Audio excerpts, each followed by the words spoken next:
Okay, so in part one, I talked about the background and the issues that explained why Planteray is so disliked and derided in the global rum world. And then in part two, I discussed some of the points of view and the weaknesses as I saw them of some of the points of view of the commentariat, both who was doing the commenting and some of the arguments that they like to make. Now, the fact of the matter is that whatever I might say, those arguments do exist and they do sway people's minds, except that you might reasonably ask, what have they accomplished? Because to my mind, in spite of all these Herculean efforts to diminish, control, otherwise hinder Planteray, that company shows no signs of slowing down at all. It continues to exist, its balance sheet is healthy, and it sails on in the face of all this dislike, and negative online posturing. It's a successful rum producer, like it or not, and a successful indie bottler, like it or not. Moreover, they've actually adapted quite a bit to some of the critiques they've received, so it's not as if they ignore everyone and go around doing their own thing as conventional wisdom suggests. For example, although initially getting a hit for the sugar imbroglio, they now provide this information on dosage levels, and their high-end single barrel offerings are usually free of additives. Now, you might argue, well, they took long enough to do it and they were lying all the time before, but you know what? So was everybody else, and now everybody's doing it. So if they hadn't done it, you would have just been kind of like commenting about it all over again, saying, oh, well, they're not doing anything. So they have done it, and let's be grateful for the fact that we're getting something which is more than we had before.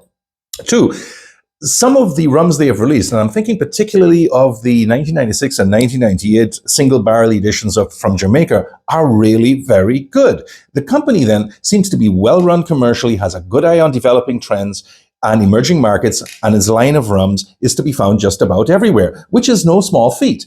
Now, given the enormity of the output that they have and the aging space in Barbados, you kind of have to ask whether a GI in any form, in any country, would actually hurt them. And consequently, why on earth are they fighting it so hard? You know, it's not, after all, an existential threat to their business model, as it supposedly is for all the other distillers on Barbados and Jamaica, for example, aside from the naming of the rums and the shelf space issue in Scandinavia that I spoke about in part two.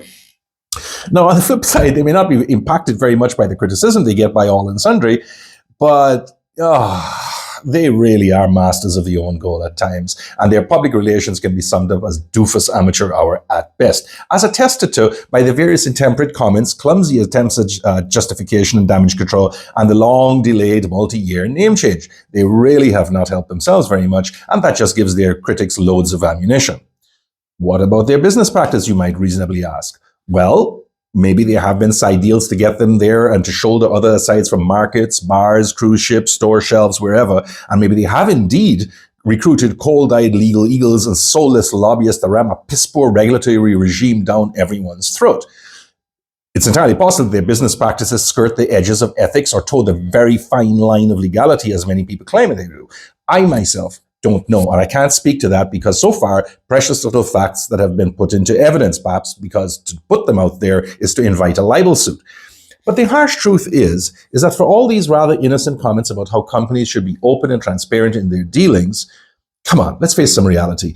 Business is business, and you don't freely hand out competitive advantage for anybody, and you do what you have to that get market share and make what you have to that sells. Now, speaking for myself, I don't particularly like this brutally cynical modus operandi that governs modern companies. And that goes all the way to the 1970s when the Friedman Doctrine emerged and various business titans like Jack Welch maintained that shareholder value was the only thing that mattered. Profits by any means necessary was everything, and the people can go to hell. You know, I completely despise this attitude, which has led to many of the nonsense crazinesses that I see in the United States nowadays. But it is a real fact of modern commercial operations, and I do live in the real world, so these things must be acknowledged. Few organizations in this day and age have the luxury of ethics that are not mandated by law, and they do the bare minimum they need to comply with the rules and skirt them every chance they get. Everyone does it, let's not pretend otherwise. And fewer still bind themselves voluntarily to a concept of transparency and fairness and a code of ethics. You don't have to like Plantation or even respect them to accept that this is a business tenet that just about all modern companies practice. It's a fact. The idea that companies should somehow forego market share, competitive advantages, sales, revenue potential by being honest and open about all things is to close one's eyes to hundreds of years of corporate shenanigans that prove exactly the opposite. And it leads to the farcical conclusions, for example, that the 2008 global meltdown created by those unhung criminals who call themselves the financial masters of the universe, that was just an honest mistake. And if those Wall Street hucksters and con artists had accepted Jesus into their hearts and been honest and transparent, it would never have happened. Nonsense, nonsense. No, no, no, no. Business is business. The weak go to the wall, and that's just a fact of life which we have to accept. And that's the rule book that Planteray seems to be playing by. And I'm sure that in one way or the other, so does everybody else. We just don't know about it because of the incessant and obsessive focus on just this one company. And that makes them a convenient lightning rod, for all the sins of everybody else, that obscures our ability to see and point out what others also are doing. Right? And I don't think that's fair by any stretch of the imagination. No, I don't. Okay, so who wins?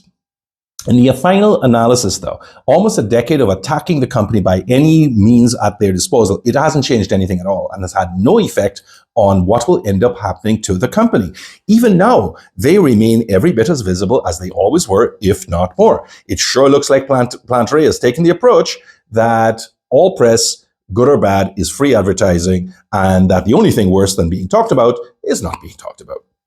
Now, since they can't be wished away by constant negative articles or made to go away by insulting it in public, come on, let's move on. Let's just deal with some reality and acknowledge that perhaps, just perhaps, it's time to consider that an accommodation with the company will have to be reached one day, however distasteful that is to so many people whose egos are now vested and bound up in this one issue. That's the GI in particular I'm talking about. Because you see, if its many critics and detractors in and out of the industry are to be believed, Planteray has a lot of political, legal, and commercial influence and no hesitation whatsoever in using it to stall the entire process. While the GI stalemate goes on and wends its way through the regulatory agencies, the ministries, the parliamentary committees, and maybe one day the courts, while compromise is off the table and no middle ground can ever be reached, Word has thousands of barrels aging nicely in their warehouses that will one day conform to whatever GI is agreed to, strong or weak. And if done right, might then cause the existing distillery some loss of market share anyway. So why not try to find some accommodation here or there? At least that way there would be some movement instead of the current standoff where, well, everybody's doing their own thing. Now, consider this too. Word is the single largest distiller in Barbados. Whatever it is they produce and wherever they sell it to, it does employ people and pays a boatload of taxes, which is what governments like to see. And that 1/3 share in national rums of Jamaica is not chicken feed either. In fact, so potentially lucrative in hindsight is the whole edifice that is Planteray and Word, and even its detractors clearly see that, and who knows, perhaps they even fear it. It really begs the question of why a consortium of Barbadian producers or investors could not have ponied up or arranged government-backed external financing for the purchase of Word themselves back in 2017. I mean, wasn't it sold for like $28 million US, something like that? Now, the cynic in me suggests that while the Barbadian producers were initially pleased that someone had bought it, and indeed there were some comments in the media at the time saying exactly that, privately they would not have been unhappy to let this aging mastodon go dead, because the shortfall of the discontinued rum production from the island on existing contracts by Word, like Malibu for example, might go to them, or for example they wouldn't have to cover the cost of upgrading and refurbishment to modern standards, keeping employees on payroll and bearing short and medium-term losses if they themselves bought it. On the other hand, maybe they just didn't do a cold-eyed analysis of what the long-term benefits could be. And rather than thinking about the sort of multi-island blends and brands that Planteray came up with, they thought only of the impact on the ones they themselves had, which is completely understandable, but you see why it's an issue. I imagine they were all quite surprised that instead of going belly up and delving a deep hole in Ferran's cash flow, these guys invested, upgraded, spent money, made sales, opened markets, and in so doing, they became quite successful. In fact, it's a personal opinion of mine, but I do have a feeling they may have underestimated Mr. Gabriel from the outset, because I personally believe that this is more than just a business venture for him. Oh, well, sure, that's part of it, It seems to be something of a passion project too, and he is willing to stick with it for the long term.